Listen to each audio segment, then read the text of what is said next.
ከባለቤቴ ደብቄ ስለማይፈቅድልኝ ለእናቴ ብልክ ሌላም ነገር ባደርግላት ሐራም ይሆንብኛል። እኔ ያለሁት ስደት እሱ ያለው ሀገር ቤት ቢያብራሩልኝ የሚል ጥያቄ ነው። ገንዘቡ የራስሽ እስከሆነ ድረስ ይሄን ማድረጉ አይከለከልም።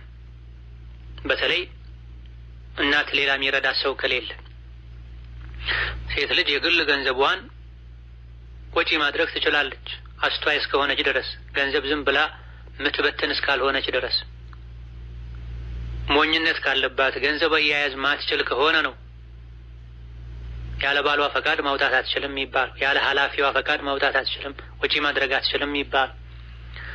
አስተዋይም ብትሆን ተው በመልካም ከመኗኗር አንፃር ባልን አሳውቆ አስፈቅዶ ማድረጉ መልካም። ሲያስፈቅዱት ለእናት እንኳን አትስጡ የሚል ከሆነ ዝም ብሎ መስጠት ይቻላል።